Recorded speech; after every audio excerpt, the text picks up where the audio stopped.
Assalamualaikum warahmatullahi wabarakatuh.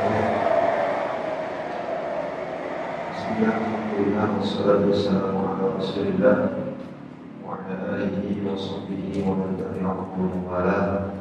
Wa la hawla wa la quwwata illa billah. Subhanaka la ilma lana illa ma 'allamtana innaka antal alimul hakim. Rabbi shrah li sadri wa yassir li amri wahlul 'uqdatam min lisani yafqahu qawli. Amma ba'd. Teman-teman sekalian, pertama kita bersyukur kepada Allah Subhanahu wa taala atas segala limpahan karunia dan rahmat-Nya sehingga kita dapat berkumpul di sini. Ini merupakan nikmat dari Allah Subhanahu wa taala.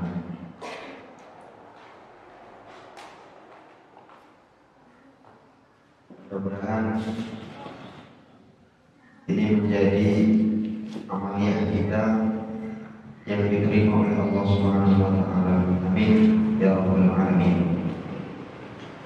Kemudian selanjutnya sholawat beserta salam tetap tertuju kepada junjungan alam Nabi Agung Muhammad sallallahu alaihi wasallam, mengucapkan Allahumma shalli ala sayyidina Muhammad wa ala ali sayyidina Muhammad. Mudah-mudahan bila bersolawat kepada beliau kita diakui sebagai umatnya dan mendapatkan syafaat dari beliau kelak di hari di mana syafaat beliau sangat kita butuhkan. Amin ya rabbal alamin. Pada kesempatan kali ini kita akan membahas sekilas tentang Isra wal Mi'raj. Jadi ada Isra, ada Mi'raj. Ya. Isra itu perjalanan di waktu malam, Mi'raj itu naik di waktu malam. Begitu singkatnya. Sebenarnya Isra itu kan sudah mengandung makna malam di sana itu. Isra itu as-sayru bil lail, perjalanan di waktu malam. Tapi di dalam ayat surat Al-Isra itu kita dapati ada kalimat laila sebagai tambahan lagi. Padahal subhanalladzi asra, asra ini itu memperjalankan di waktu malam, sudah mengandung waktu malam. Tapi kita lihat kalimat selanjutnya, asra bi 'abdihi lailan. Lailan ini artinya malam juga. Kenapa asra sudah mengandung waktu malam, mengandung makna malam, tetapi ditambah kalimat lailan lagi untuk menunjukkan malam juga? Maksudnya apa? Maksudnya adalah untuk menunjukkan bahwa baginda Rasulullah Sallallahu Alaihi Wasallam itu melakukan Isra dan Mi'raj itu tidak satu malam penuh. Ini maksudnya. Tidak melakukan Isra wal Mi'raj itu satu malam penuh, melainkan sebagian malam saja.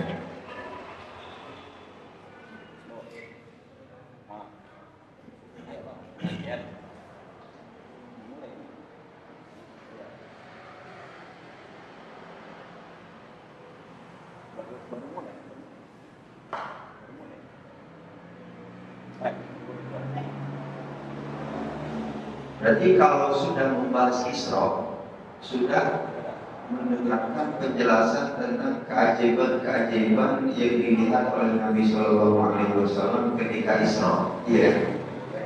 Ada beberapa perkara, sekitar 11 perkara itu yang dilihat oleh Rasulullah Shallallahu Alaihi Wasallam ketika Isra wal Mi'raj. Ketika Isra, yang pertama dunia.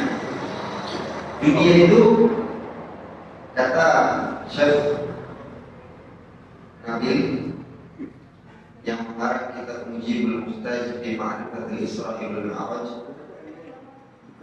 dunia yang dilihat oleh Rasulullah Sallallahu Alaihi Wasallam ketika Isra itu, wa huwa fi tariqihi ila Baitul Maqdis.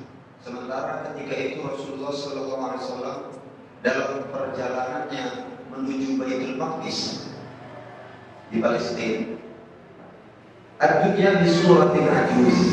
Dunia ini dalam bentuk sebagaimana orang tua perempuan. Jadi sebenarnya memang dunia ini kan tua. Ribuan tahun yang lalu diciptakan, hingga saat ini itu sudah mencapai ribuan bahkan ratusan ribu tahun, atau bahkan miliaran tahun dunia ini sudah diciptakan. Artinya apa? Pada akhirnya orang tua ini akan mati. Di zaman Nabi, dunia itu sudah tua. Cuma sudah tua pun banyak yang mengejarnya. Jadi diibaratkan lagi oleh para ulama bahwa dunia itu adalah wanita tua yang di-make upin, didandani sehingga terlihat menawan, sehingga banyak yang tertarik dengannya. Sebagaimana bidadari-bidadari di samping kita ini, itu kalau di-make upin terlihat menawan. Meskipun kadang-kadang sebenarnya kalau dibuka itu make upnya nampak wujud aslinya. Begitulah dunia itu tadi. Kemudian yang dilihat oleh Rasulullah SAW ketika Isra itu ada iblis. Orang Asyian bukan Asyian anit Qalib. Nabi SAW itu melihat ada yang menyingkir dari jalan. Yaitu sembari memanggil Nabi. Ada yang menyingkir sembari memanggil Nabi. Wahwa iblis, maka tidak jinil mu'minin di awal amrihi. Dia adalah iblis yang menyingkir sambil memanggil Nabi itu tadi adalah iblis. Dan iblis itu termasuk daripada golongan jin yang beriman dulunya iblis itu beriman kepada Allah Subhanahu wa taala.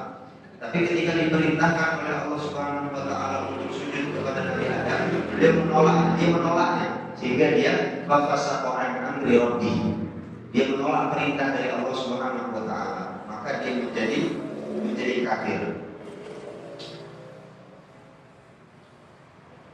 Ada faedah yang bisa diambil dari iblis ini, bahwasanya iblis ini umumnya kita lihat di masyarakat, apalagi kalau kita ngaji tentang kesufian, itu kita akan mendengar kalimat-kalimat seperti ini.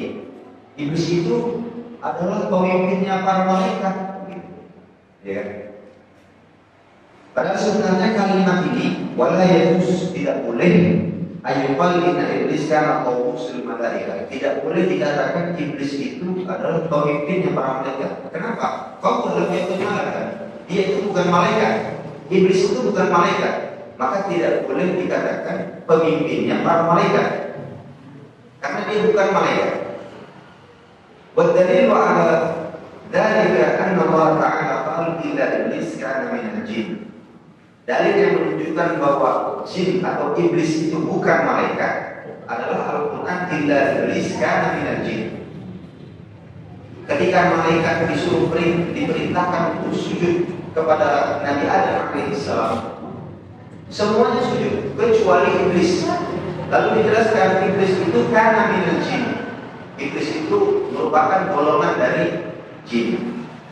Wa Rasulullah sallallahu alaihi wasallam Rasulullah SAW bersabda, "Khuliqatil malaikatu min nur."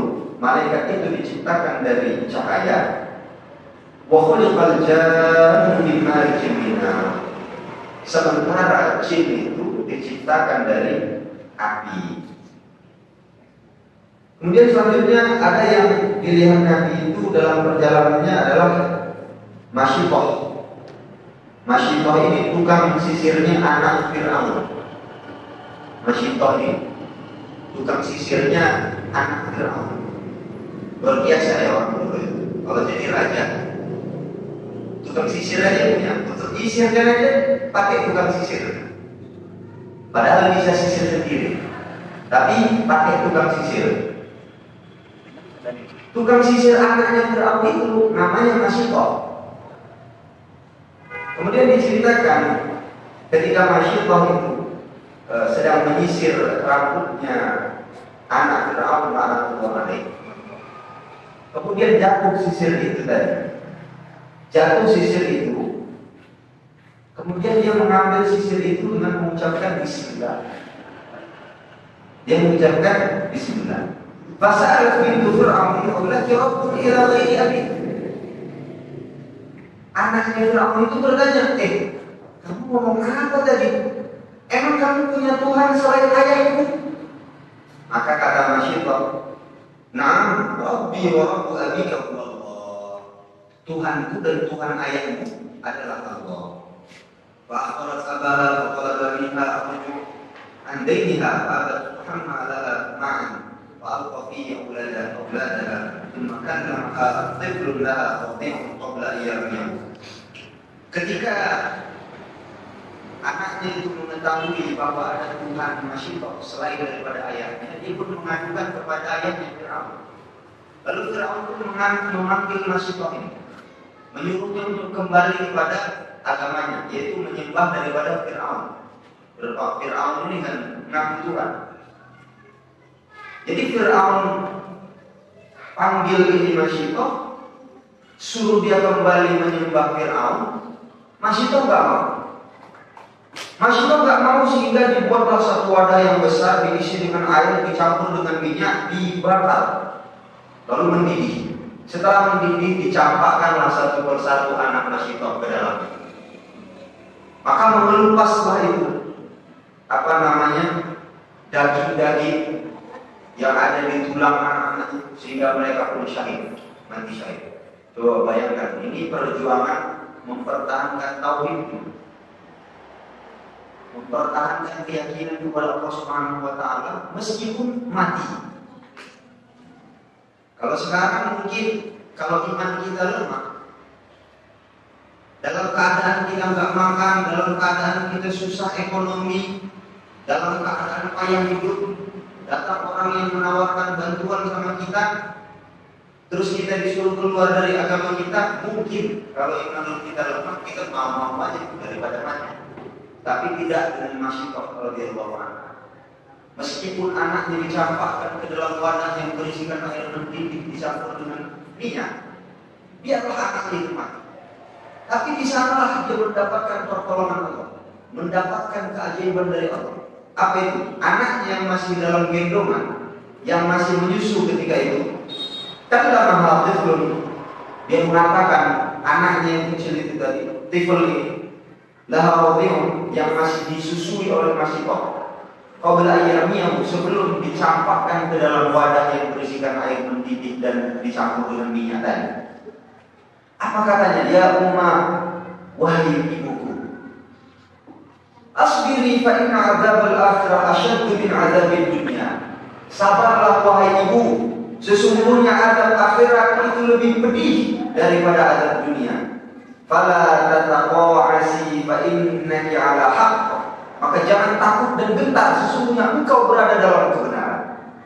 Masya Allah. Faqala li Fir'aun.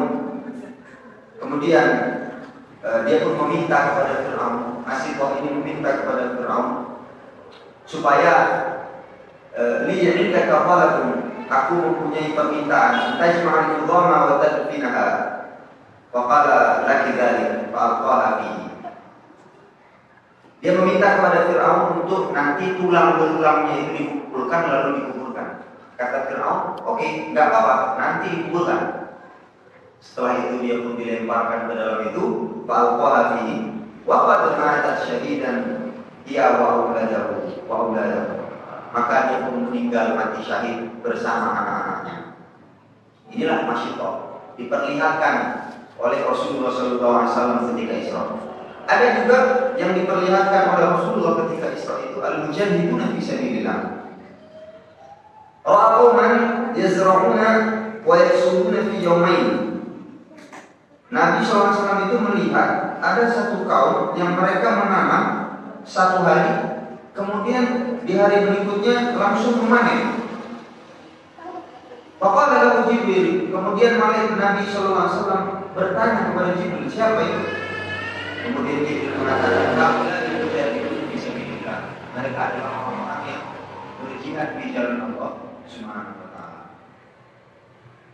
Kita yang lagi belajar ini itu termasuk jihad juga. Jadi jihad itu ada jihad akhirat, ada jihad dunia, ada jihad dunia akhirat. jihad dunia akhirat itu orang yang berperang fisabilillah. Orang meninggal mati syahid, itu namanya syahid dunia akhirat. Syahid dunia akhirat ini mereka lah orang-orang yang meninggal tidak lagi disolati, tidak lagi dimandikan, langsung saja dikafani. Bahkan kalau baju yang dipakai itu cukup untuk menjadi kafannya, tidak perlu ditambah kain kafan lagi. Kecuali memang ada yang terbuka auratnya sehingga perlu ditambah kain kafan untuk menutupi jenazahnya, maka boleh ditambah. Tapi kalau tidak, boleh hanya dengan baju yang dia pakai.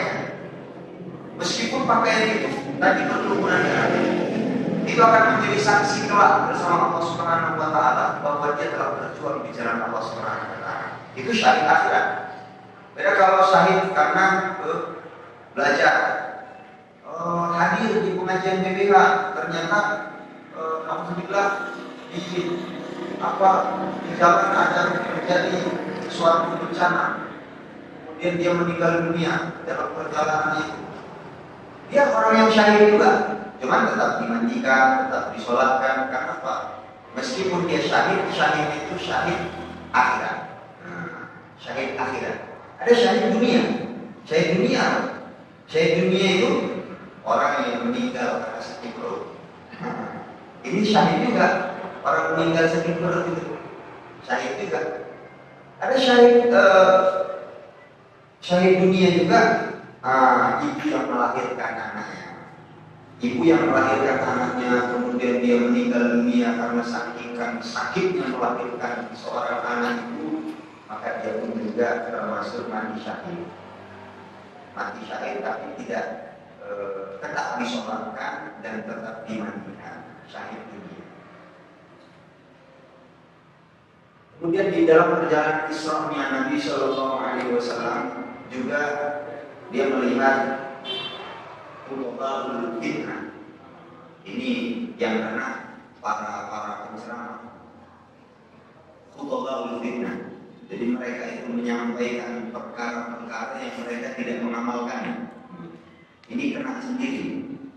Wa unasa itu qarabu al-sinahum wa shifahum bimaqalidin min nar. Mereka itu lidah mereka itu dibakar di api. Yani alladzina yaquluna lisyarr, mereka ini orang-orang yang mendakwakan keburukan atau fitnah, atau yang mereka itu mendakwakan perkara-perkara yang tidak mereka amalkan. Kemudian yang keenam, alladzina yatakallamu bil kalimatil fasidah, orang-orang yang sering bicara buruk. Itu dilihat juga oleh Nabi Shallallahu Alaihi Wasallam ketika Isra. Ada orang-orang yang la yu'aduna zakat, tidak membayar zakat. Mereka seperti binatang-binatang. Orang-orang yang tidak bayar zakat kayak binatang. Ada lagi tarikus sholat, orang yang meninggalkan sholat. Mereka taqulu usuhum summa taqulun kafkan. Mereka punya kepalanya yang retak, kemudian pecah, lalu kembali lagi seperti semula. Retak, pecah, kemudian kembali lagi seperti semula. Bingung Nabi, apa ini maksudnya? Kok kepalanya begitu? Retak, pecah, kemudian kembali lagi seperti semula. Ditanya sama Jibril, Jibril menjawab, mereka adalah tarikus sholat, orang-orang yang meninggalkan sholat. Kemudian orang-orang yang tanafasuna ala lahmil mintin wa yatrabuna lahmal jayyid al-musyarraf. Nabi SAW juga melihat ada orang-orang yang mereka itu memakan daging yang busuk, yang buruk, dan meninggalkan daging-daging yang bagus. Bingung Nabi, tanya sama Jibril, itu siapa itu Jibril? Kok ada begitu? Mau makan daging yang buruk, daging yang bagus ditinggalin. Maka kata Jibril, haula unasu min ummatika yatrukuna al-halal wa la yat'amuna wa ya'tuna al-haram al-khabith wa ya'kulunahu wa hum muslimun. Mereka adalah orang-orang dari umatmu yang mereka itu meninggalkan yang halal kemudian memakan yang haram. Meninggalkan yang halal dan memakan yang haram itu adalah, ini ibaratnya orang punya suami atau punya istri, Udah jelas-jelas di rumah itu ada yang halal, tahu-tahu dia berangkat pergi ke tempat lain untuk cari yang lebih ini lagi. Udah tahu di rumah ada yang solehah, dicarinya yang solehah. Itu orang-orang yang zina. Ada orang syaribul khamar. Nabi melihat orang-orang yang meminum air nanah yang mendidih yang keluar dari para pesina. Air mendidih, air nanah yang mendidih yang keluar dari para pesina itu mereka minum. Maka ditanya sama Jibril menjawab bahwa mereka adalah syaribul khamri al-haram di dunia. Mereka adalah peminum khamr yang khamr itu diharamkan di dunia. Di dunia ini khamr itu memang diharamkan, tapi kelak di surga akan menjadi minuman-minuman penduduk surga. Tapi minumannya itu tidak memabukkan. Kalau di dunia orang minum itu teler, mabuk, ya kan? Tapi kalau di surga nanti, masya Allah, nikmatnya itu terasa sampai. Kemudian Nabi SAW juga melihat alladzina yamshuna bil ghibah. Ada orang-orang yang mereka itu suka menghibah. Di kita ini semua terkena dengan ghibah. Kadang-kadang kita malah senang. Jadi memang cerita yang menarik itu adalah cerita yang orang itu menarik sekali. Di kalangan siapapun, bukan hanya perempuan saja, kadang-kadang laki-laki juga. Bukan yang muda-muda aja. Justru kadang-kadang yang tua lebih hebat gitu ceritanya. Ya.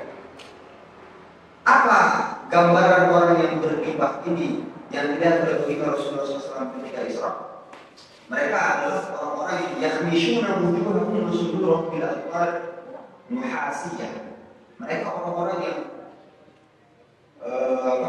mencakar wajah mereka, dan dada mereka di atwar muhasiyah dengan kuku yang terbuat dari tembaga. Kuku kita ini terbuat dari apa? Apa ini? Ini modelnya kayak gigi. Kuku kita ini. Coba cakarkan ke muka orang, berdarah lah. Sakit nggak? Ya sakit. Siapa yang nggak sakit dicakar mukanya? Ini baru ini. Mana kekuatan kuku kita sama tembaga? Tembaga itu dibakar pun dia nggak terbakar. Kalau ini dibakar. Kalau dibandingkan kekuatannya kuku kita sama tembaga, ya jelas kekuatan tembaga. Dan tembaga itu, kuku-kuku orang yang berghibah itu terbuat dari tembaga. Kemudian itulah digunakan mereka untuk mencakar wajah mereka sendiri, mencakar dada-dada mereka. Kemudian kembali lagi, dicakar lagi. Kerjaan, nggak ada kerjaan ya. Cakar lagi, begitu lagi, cakar lagi, kembali lagi. Begitulah gambaran orang-orang yang suka menghibah. Berghibah di asyad yasbah ba'adzab al-qabr. Ghibah ini adalah termasuk dosa yang menyebabkan kita disiksa di kubur. Jadi orang-orang yang disiksa di kubur itu salah satu sebabnya karena ghibah. Sering menceritakan keburukan orang lain. Ghibah itu sebenarnya apa sih? Ghibah itu sebenarnya dzikru ka'akhal muslim bima yakrahu mimma fihi fi khalqi. Ghibah itu menceritakan dzikru ka'akhal muslim, menceritakan saudara yang muslim bima yakrahu, yang mana dia benci kalau dia dengar. Bima fihi fi khalqi, di mana kita menceritakan itu di belakang dia. Dzikru ka'akhal muslim, menceritakan saudaramu yang muslim. Dzikru ka'akhal muslim bima yakrahu, yang dia benci itu kalau dia dengar. Bima yakrahu mimma fihi fi khalqi, yang mana kita menceritakannya itu di belakang dia. Kalau dia dengar dia tidak suka. Itulah kita. Meskipun itu benar, memang faktanya begitu. Si Bejo itu sumping gitu. Ya memang dia itu orang sumping, tapi kalau dia dengar dia nggak senang itu dibilang sumping, ya. Maka diceritakanlah di belakang dia si sumping itu sudah termasuk daripada ghibah. Lain ceritanya ketika satu orang sedang mencari yang namanya Bejo, cuman Bejo ini memang sumping, Tapi di kampung itu ada 7 orang yang namanya Bejo.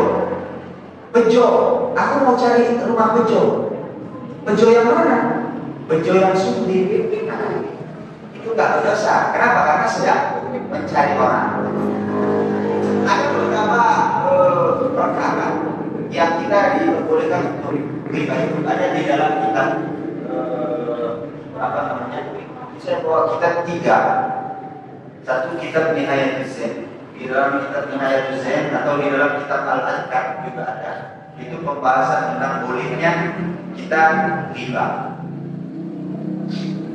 Tapi bukan berarti semua riba itu diperbolehkan. Justru riba yang tidak diperbolehkan itulah yang menyebabkan kita mencaci wajah kita sendiri dan daya kita sendiri dengan kuku yang terbuat dari tembaga. Dan perlu diingat, riba itu merupakan salah satu daripada asyaddu asbabi adabil kufr. Paling dahsyatnya sebab yang menyebabkan kita disiksa di kubur. Namimah, juga namimah. Namimah ini mengadu domba. Ada satu orang si A dengan si B akur-akur aja datang kita adu domba ini. Kita katakan kepada si A, si B itu memang gak suka kali sama kau. Datang kita kepada si A, kita bilang, si B itu gak suka kali sama kau. Katanya dia ngajak bewang. Maka ini terjadi namanya namimah. Ini juga merupakan salah satu yang menyebabkan seseorang diangkat di kubur. Kemudian watarkul istiza minal baul. Orang-orang yang meninggalkan istiza atau bersih, cebok katakan, membersihkan kotorannya setelah buang air. Orang yang tidak bersih ketika setelah buang air. Ini perlu diperhatikan bagi laki-laki kadang-kadang dia malu pula buang air kecil itu jongkok.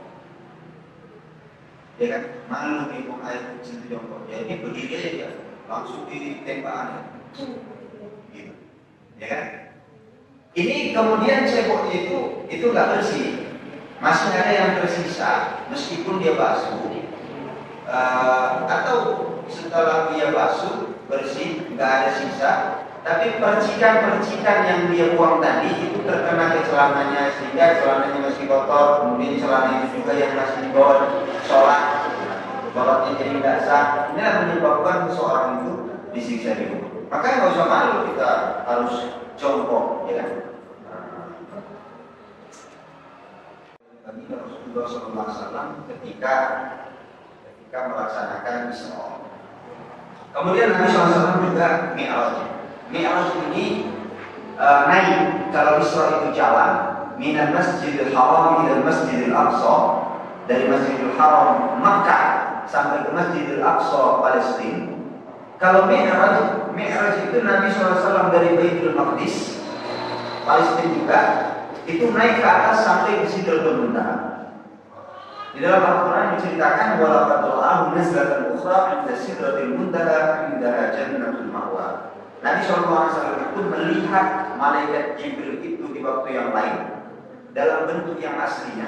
'Inda Sidratil Muntaha, ketika itu dia dekat dengan Sidratul Muntaha. Sidratul Muntaha ini sebuah nama bagi satu perkara yang nanti dilihat Nabi di dalam Mi'rajnya. Nanti dilihat Nabi, apa sih sebenarnya Sidratul Muntaha itu? Nanti ada jawabannya. Dalam satu hadis Rasulullah SAW bercerita tentang Nabi SAW itu melaksanakan Mi'raj.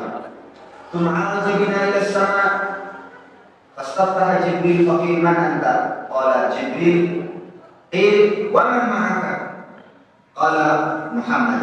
Qil waqad bu'itha ilaihi wala qad bu'itha ilaihi. Dalam hadis ini Rasulullah SAW bercerita, aku pun berangkat naik bersama Jibril alaihissalam. Kemudian sampai di langit pertama, malaikat Jibril memintakan dibukakan pintu langit.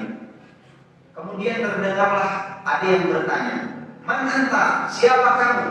Ada suara yang bertanya kepada Jibril alaihissalam, "Siapa kamu?" Maka Jibril menjawab, "Aku adalah Jibril." Ditanya lagi, "Waman ma'aka?" Dan siapa yang bersamamu itu? Jibril menjawab, "Dia adalah Muhammad." Ditanya lagi, "Apakah sudah waktunya Muhammad itu dimi'rajkan?" Maka malaikat Jibril menjawab, "Benar, sudah saatnya Muhammad itu dimi'rajkan." Fakutiha lana, kemudian langit itu pun dibuka, langit pertama. Faidah Nabi Adam, tatkala itu sudah ada Nabi Adam. Jadi di langit pertama itu sudah ada Nabi Adam. Farahaba bi wa ta'ali khairin. Kemudian Nabi Adam pun menyambutku dengan baik, kemudian mendoakan kebaikan untukku. Jadi ceritanya cerita Nabi Shallallahu Alaihi Wasallam. Suma rajulina ila sama'i tsaniyah fastaftaha Jibril alaihi salam wa man anta qala Jibril qil wa man ma'aka qala Muhammad qil wa qad qulita ilayhi qala qad qulita ilayhi. Ketika itu naik lagi ke langit yang kedua. Malaikat Jibril pun meminta untuk dibukakan pintu langit kedua. Terdengarlah, ditanyalah malaikat Jibril, "Siapa kamu?" Jibril menjawab, "Aku adalah Jibril." "Siapa yang bersamamu?" Jibril menjawab, "Dia adalah Muhammad." Ditanya lagi, "Sudah waktunya kan Muhammad itu dimi'rajkan?" Maka kata Jibril, "Sudah saatnya sudah saatnya Nabi Muhammad itu dimi'rajkan." Fakutiha, kemudian langit itu pun dibuka. Faidah Nabi Ibnai Al-Khalah Isa bin Maryam wa Yahya bin Zakaria sallallahu alaihi wasallam. Tatkala itu sudah ada saudara sepupu, dua orang saudara sepupu, yaitu Nabi Isa bin Maryam dan Nabi Yahya bin Zakaria. Nabi Isa dan Nabi Yahya ini sepupu. Sudah ada di langit kedua ketika Nabi SAW itu bersama Jibril masuk ke langit yang kedua. Farahaba wa da'wa li khairin. Dua nabi tersebut pun menyambutku dan mendoakan kebaikan untukku. Turma'al jami'il as-sama'i tsalitsah. Naiklah kami ke langit yang ketiga. Fastaftaha Jibril memintakan dibuka pintu langit yang ketiga. Fakir kemudian Jibril ditanya, "Man anta, siapa kamu?" Qala Jibril menjawab, "Aku adalah Jibril." "Qila wa man ma'ak?" Ditanya lagi, "Siapa yang bersamamu itu?" Qala Muhammad. Jibril menjawab, "Dia adalah Muhammad sallallahu alaihi wasallam." Qila, ditanya lagi, "Wa qad ilaihi?" Sudah waktunya kan dia dimi'rajkan? Qad ilaihi. Jibril menjawab, "Sudah waktunya dia dimi'rajkan." Wa futihalana fa idza Nabi Yusuf sallallahu alaihi wasallam. Ketika itu sudah ada Nabi Yusuf. Ketika langit dibukakan sudah ada Nabi Yusuf alaihissalam. Inqala qad dia sabar husni, yang mana dia itu sudah diberikan setengah kegantengan, ketampanan. Nabi Yusuf. Warahaba wa ta'ali khairin. Nabi Yusuf pun mendoakan kebaikan. Summa anjabina ila samai rafi'ah. Kemudian kami naik ke langit yang keempat. Astagfirullah Jibril alaihissalam. Jibril memerintahkan dibukakan pintu langit yang keempat. Bila mana siapa ini? Ditanya siapa ini? Jibril menjawab, "Jibril." Ditanya lagi, "Siapa yang bersamamu?" Jibril menjawab, "Dia adalah Muhammad." Kemudian ditanya lagi, "Sudah waktunya kan Muhammad dimi'rajkan?" Jibril menjawab, "Sudah waktunya dimi'rajkan." Kemudian langit pun dibuka. Faidah Nabi Idris. Kemudian di sana sudah ada Nabi Idris. Wada'a alaihi khairin, dan dia pun mendoakan kebaikan itu. Allahu azza wa jalla wa rafa'nahu makanan 'aliyya. Allah Subhanahu wa ta'ala berfirman di dalam Al-Qur'an, kami mengangkatnya di tempat yang tinggi. Tsumma raja'na ila as-sama'i al-khamisah. Naiklah kami ke langit yang kelima. Sampai di langit yang kelima, Jibril pun memintakan dibukakan pintu langit yang kelima. Ditanya, "Siapa ini?" Jibril menjawab, "Jibril." Ditanya lagi, "Siapa yang bersamamu?" "Muhammad." Ditanya lagi, "Sudah waktunya kamu Muhammad dimi'rajkan?" Dijawab, "Sudah waktunya dia dimi'rajkan." Maka langit pun dibukakan. Faidah Nabi Harun sallallahu alaihi wasallam.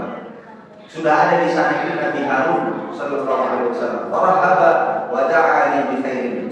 Dan dia pun juga mendoakan kebaikan itu. Tsumma arjuna ila as-sama'i as-sadisah. Naik ke langit yang ke-6. Fastaftaha Jibril alaihissalam. Jibril memintakan dibukakan pintu langit yang ke-6. Ditanya, "Siapa ini?" Jibril menjawab, "Jibril." Ditanya lagi, siapa yang bersamamu? Muhammad. Ditanya lagi, sudah waktunya kamu Muhammad itu dimi'rajkan? Ya, sudah saatnya Muhammad itu dimi'rajkan. Langit ke-6 pun dibukakan. Wa idza amami Musa sallallahu alaihi wasallam faraqata wa ta'ani min khairin. Kemudian di sana sudah ada Nabi Musa alaihissalam, dia pun menyambutku lalu mendoakan kebaikan. Tsumma bina ila sama'i sabi'ah, naik lagi ke langit yang ke-7. Jibril memintakan dibukakan langit yang ke-7, kemudian dibukakan langit yang ke-7, kemudian Fakutihalana berita Nabi Ibrahim sallallahu alaihi wasallam. Di sana sudah ada Nabi Ibrahim alaihi salam. Musnidan dhaharu ila Baitul Ma'mur, yang dia menyandarkan punggungnya ke Baitul Ma'mur. Wa idza huwa yadkhulu kulla yawmin 70,000 malakin. Yang mana Baitul Ma'mur itu setiap harinya masuk 70.000 para malaikat. Masuk 70.000 malaikat ke Baitul Ma'mur, kemudian keluar lagi la ya'uduna ilaihi. Tsumma dhahaba la ya'uduna ilaihi. Dia tidak kembali lagi untuk selamat. Jadi malaikat itu banyak sekali jumlah. 70.000 masuk setiap hari ke Baitul Ma'mur. Habis itu keluar lagi, enggak balik-balik. Masuk lagi 70.000, masuk lagi 70.000, keluar lagi, masuk lagi, keluar lagi.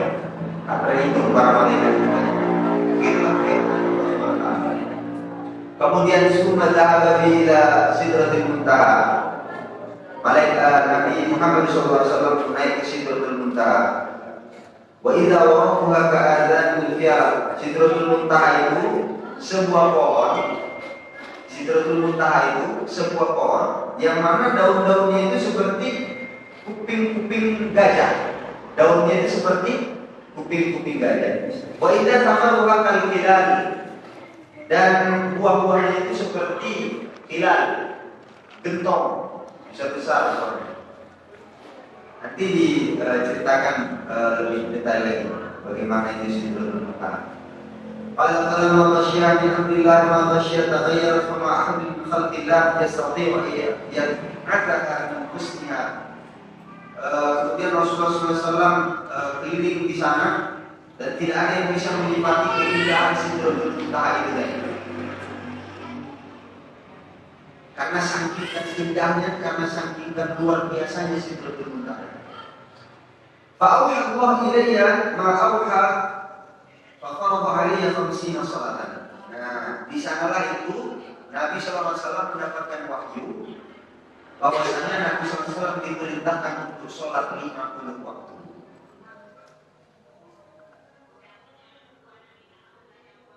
Nabi SAW bercerita lagi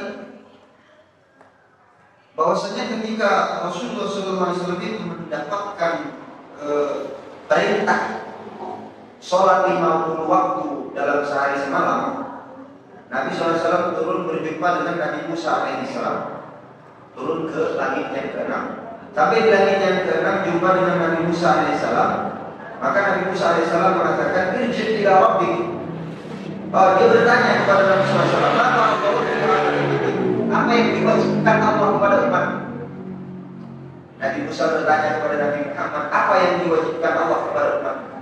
Maka Nabi SAW menjawab, 50 salatan, 50 waktu sholat dalam sehari semalam. Kemudian Nabi Musa mengatakan, irji' ila rabbik fas'alhu takhfif fa inna ummataka la yutiquna dzalik.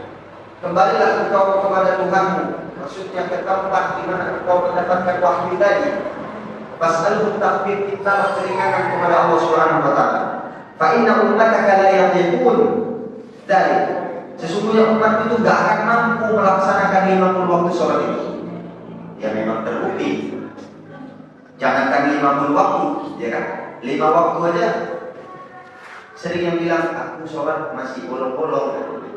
Ya bukti gak mampu. Pak ini kadbalau juga Bani Israel wakabitum. Kata Nabi Musa, aku ini sudah berpengalaman sama Bani Israel.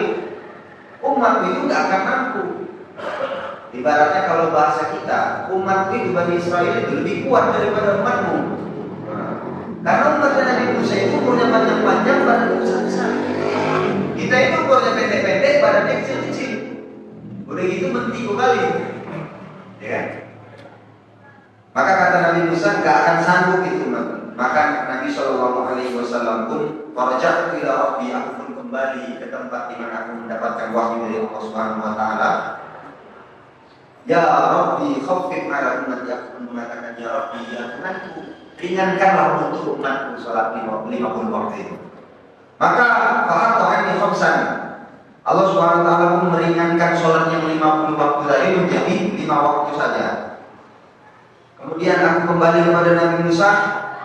Nabi Musa bertanya, berapa diwajibkan Allah? Maka Allah meringankan kepada 5 waktu saja. Kata Nabi Musa, la yakun dzalik. Itu umatku enggak mampu itu 5 waktu sholat itu.